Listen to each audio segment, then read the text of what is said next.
अस्सलाम वालेकुम।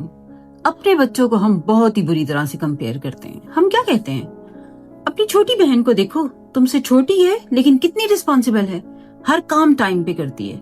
अपने कजन को देखो, कितने ग्रेड्स आए थे उसके लास्ट टाइम और तुम्हारे कितने थे। तुम्हारे फ्रेंड की तो जॉब हो गई है, तुम अभी तक वैसे ही बैठे हो। हम सोचते ये हैं कि इस तरह कंपैरिजन करके हम बच्चे को मोटिवेट कर रहे हैं, लेकिन हकीकत इसके बिल्कुल उलट है। इसमें कोई मोटिवेशन नहीं है। अगर आज आपका बच्चा दूसरों के मुकाबले में थोड़ा पीछे है, तो उसका ये मतलब हरगिज नहीं है कि वो कभी कामयाब नहीं होगा। उसका मतलब ये है कि उसका सफर थोड़ा सा मुख्तलिफ है। और ये भी हो सकता है कि उस बच्चे के पाँव में कांटे चुभे हों जो दुनिया को नजर नहीं आ रहे। और कभी सोचा है ये कितना बड़ा जुल्म है कि उस बच्चे का मुकाबला जिसके पाँव में कांटा चुभा हो ऐसे बच्चों से करना जो दौड़ रहे हों। जानते हैं, हर बच्चे के अंदर एक अपनी जंग होती है। कोई बाहर की दुनिया से लड़ रहा है तो कोई अपने अंदर के सदमे से, किसी ट्रॉमा से, किसी बीमारी से या नाकाम होने के खौफ से लड़ रहा है। और हम ये समझते हैं कि इस सूरत में हम दूसरे बच्चों की मिसालें देकर उसको मोटिवेट कर लेंगे, लेकिन असल में ये एक साइलेंट किलर है जो अंदर ही अंदर उस बच्चे को खोखला कर रहा है। मुसलसल कंपैरिजन से वो एहसास कमतरी और फ्रस्ट्रेशन का शिकार हो जाता है। अपने बच्चे को दूसरों की नजर से देखना छोड़ दें। जब आप उसको कहते हैं ना, काश तुम अपने कजन की तरह होते, तो पता है उसको क्या सुनाई देता है? काश तुम मेरे बच्चे ना होते।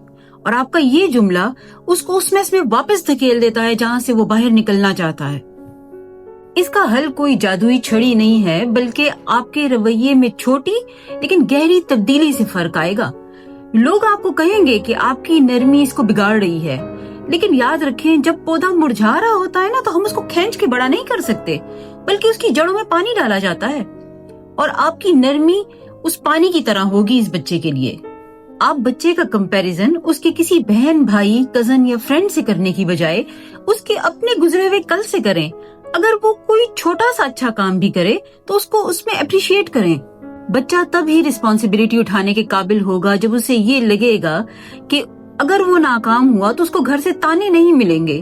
आप उसको ये कॉन्फिडेंस दें कि हालात जैसे भी हों, मैं तुम्हारे साथ हूँ, और ये उसको दोबारा खड़े होने की हिम्मत देगा। एक बच्चा जो ऑलरेडी बोझ तले दबा हुआ है, उसको पूरी जिंदगी संवारने का मशवरा ना दें। ये उसके लिए एक पहाड़ चढ़ने के बराबर होगा, बल्कि उसको छोटे छोटे टारगेट्स दें, जैसे अपना कमरा ठीक कर लो, कोई असाइनमेंट कंप्लीट कर लो, और जब वो ये कंप्लीट कर ले तो फिर उसको नेक्स्ट स्टेप दें। हर दिन सिर्फ एक नया स्टेप। और हल ये नहीं है कि आप बच्चे को धक्का देकर दुनिया के बराबर खड़ा कर दें, बल्कि उसका हाथ थाम कर उसके साथ चलें, यहाँ तक कि वो खुद चलने के काबिल हो जाए। याद रखें, बाहर की दुनिया में तो सिर्फ कंपटीशन है, और जहाँ कंपटीशन है वहाँ कंपैरिजन है, लेकिन अपने घर का माहौल उस बच्चे के लिए कंपैरिजन से पाक रखें।